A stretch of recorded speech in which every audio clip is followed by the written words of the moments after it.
et autres distractions arrivaient de beaucoup plus loin. Sommeil et chronobiologie traitent de la période clé pour votre cerveau, la nuit. Êtes-vous plutôt du matin ou de la nuit?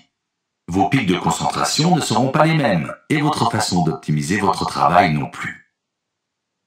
Dans votre plan d'action, vous allez découvrir la méthode qui vous montrera comment reprendre le contrôle de vos capacités d'attention. Au travers de 2 exemples pris de bout en bout, je vous montrerai comment rester concentré malgré les imprévus, les baisses de motivation et les brusques changements d'emploi du temps. Vous saurez également comment programmer de bons objectifs et les atteindre. Comment rester concentré vous montrera les 3 techniques de base pour rester concentré sur de longues périodes. Vous comprendrez pourquoi beaucoup s'y prennent mal au niveau de la gestion du temps et des priorités. Vous saurez éviter les pièges les plus pernicieux. Enfin, la boîte à outils de la concentration sera votre répertoire de techniques de concentration utilisées par les plus grands experts de classe mondiale. Des champions de sport aux champions de mémoire, en passant par les entrepreneurs de renom et les yogis, vous adopterez leurs méthodes et leurs astuces pour maintenir une concentration extrême. Dans Concentration, j'accompagne Antoine, un étudiant qui a de sérieux problèmes de concentration. J'ai trouvé qu'il était plus intéressant de ponctuer mon livre de dialogue.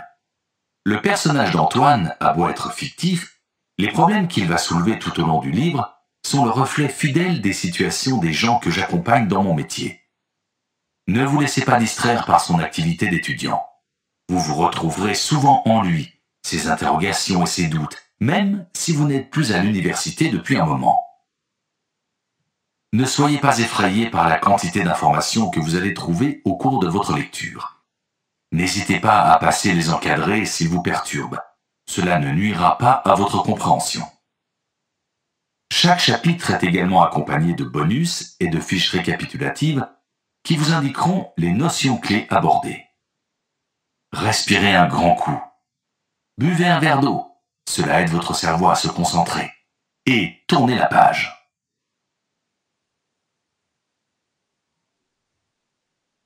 Chapitre 1. Guide de survie dans un monde de zombies.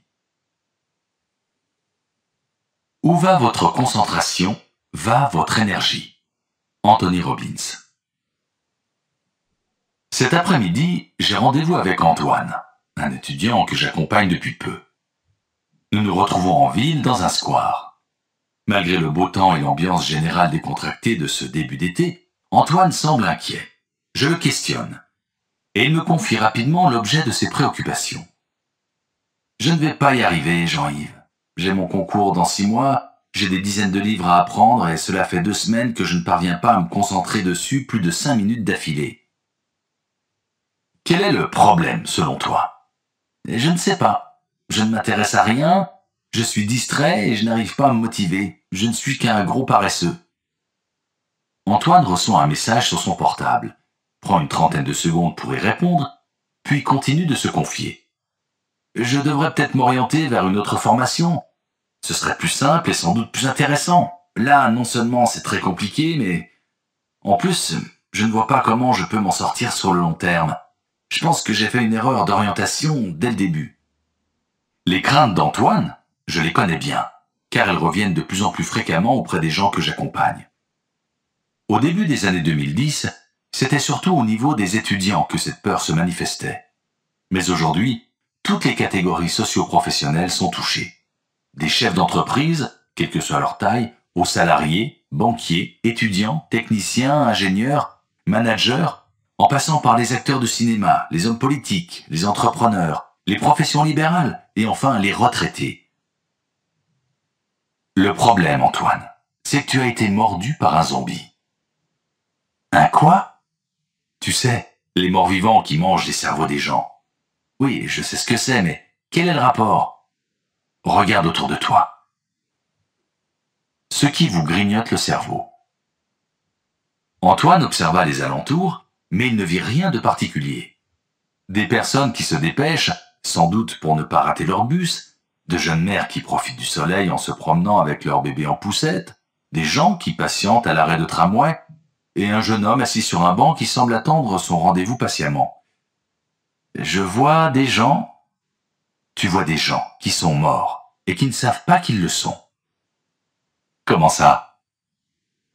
Lorsqu'Antoine remarqua que les passants étaient absorbés par leurs écrans de smartphone, il comprit tout de suite. Je vois, tu vas me dire que les portables, c'est mal, blablabla, etc. Non, je pense que c'est un formidable outil, et j'aurais aimé qu'il existe à mon époque, sincèrement. Je crois même qu'il a permis à l'effet Flynn de perdurer un peu au début. Effet Flynn et quotient intellectuel. Le quotient intellectuel, ou QI, est un test psychométrique qui fournit une indication standardisée de l'intelligence humaine. Ce test comporte notamment des exercices de mémoire, de logique, de spatialité, et beaucoup requièrent une bonne concentration au moment où vous les passez. On estime que le QI moyen français se situe autour de 100-110 points. Les surdoués sont autour de 130 points, et les génies dépassent les 140-160 points.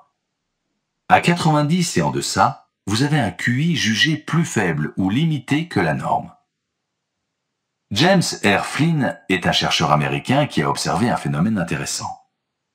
Il s'est rendu compte qu'au fur et à mesure des générations, le quotient intellectuel moyen des populations augmentait. Ce phénomène a été baptisé effet Flynn. En 30 ans, entre 1952 et 1982, le QI moyen a ainsi progressé de 21 points.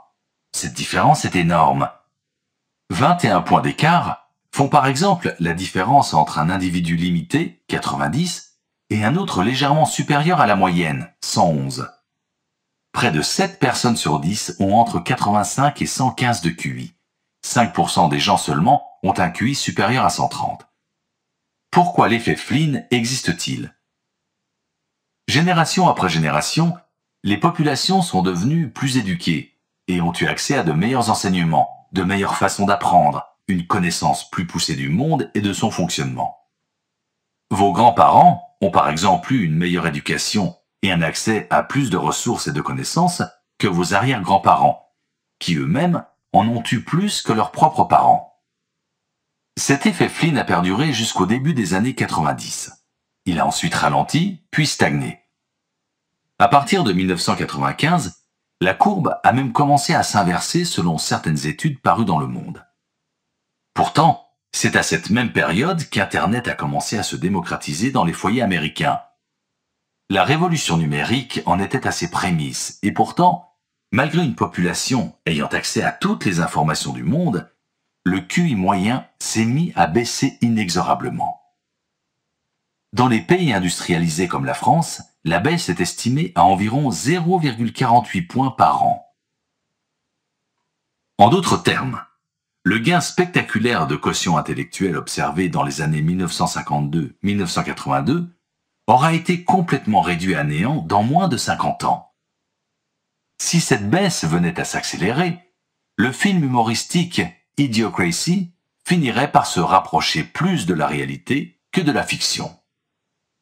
En d'autres termes, si vous êtes né après 1995, les chercheurs estiment que vous êtes déjà moins doué que vos parents, même si vous êtes en pleine révolution numérique, et même si vous avez la possibilité de vous lancer dans des cours d'intelligence artificielle demain sur des plateformes de cours prestigieux en ligne comme Coursera.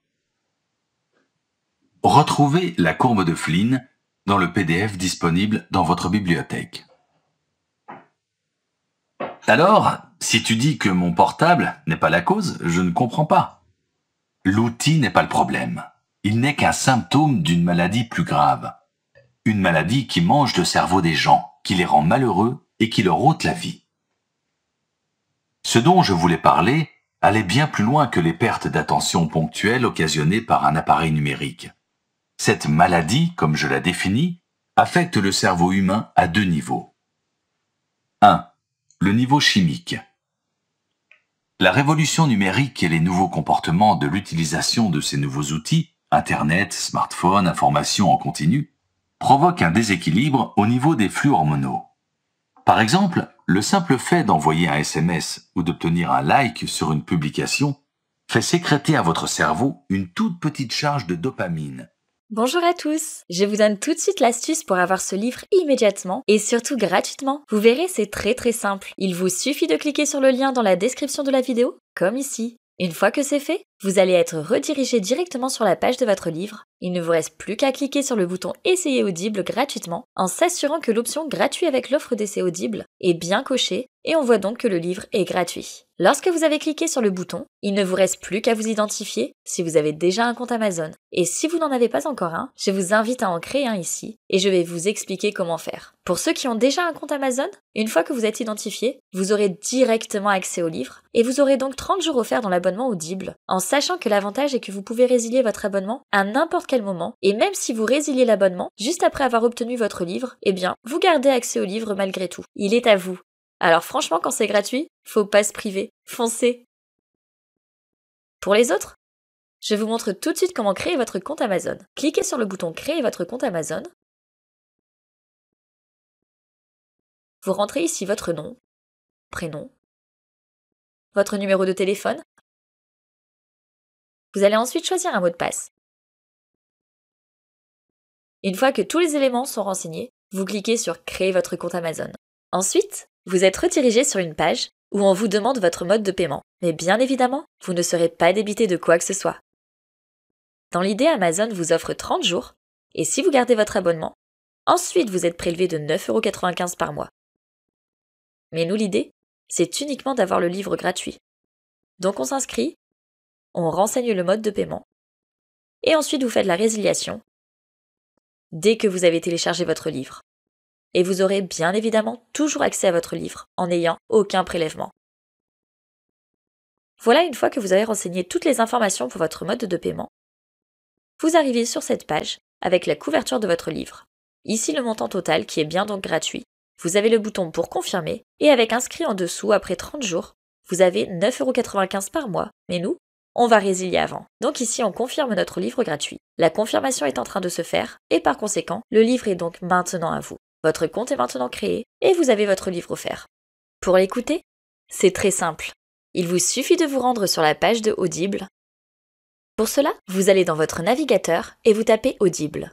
Audible, comme vous l'avez compris, est une société d'Amazon et une fois que vous y êtes, vous cliquez sur Bibliothèque et vous allez avoir la liste de tous les livres que vous avez en votre possession. Ici, j'ai uniquement ce livre, en sachant qu'ici vous aurez donc le livre que vous avez choisi. Moi, pour l'exemple, j'avais choisi La Loi de l'attraction. Vous avez la possibilité ici de télécharger votre livre, ou alors, vous pouvez écouter votre livre directement depuis le site Audible. Pour cela, il suffit de cliquer sur le titre du livre, et ensuite ici, vous avez l'option Écouter.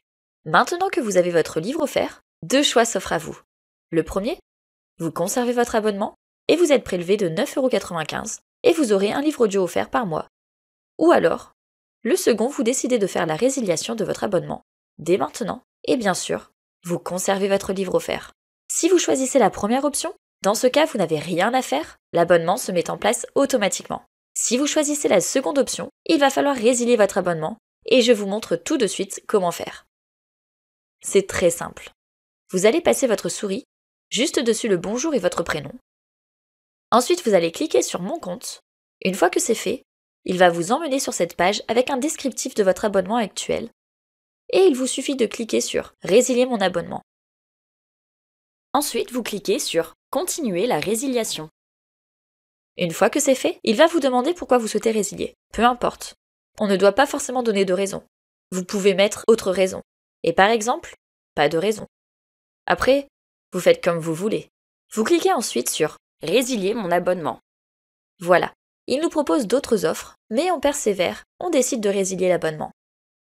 Voilà, nous sommes désolés de vous voir partir. Votre abonnement a été annulé. En clair, je n'ai plus d'abonnement, et on va voir tout de suite si j'ai toujours accès au livre. Alors je vais rechercher du coup mon livre, toujours dans ma bibliothèque, et j'ai toujours mon livre. Je peux toujours aller ici, et j'ai toujours la possibilité d'écouter le livre. Voilà, si cette astuce vous a plu, n'hésitez pas à cliquer sur le bouton j'aime, à vous abonner pour découvrir d'autres livres de ma sélection et à partager la vidéo. Enfin, si vous avez envie d'un livre bien précis, n'hésitez pas à faire votre demande en commentaire. À bientôt et bon livre à vous!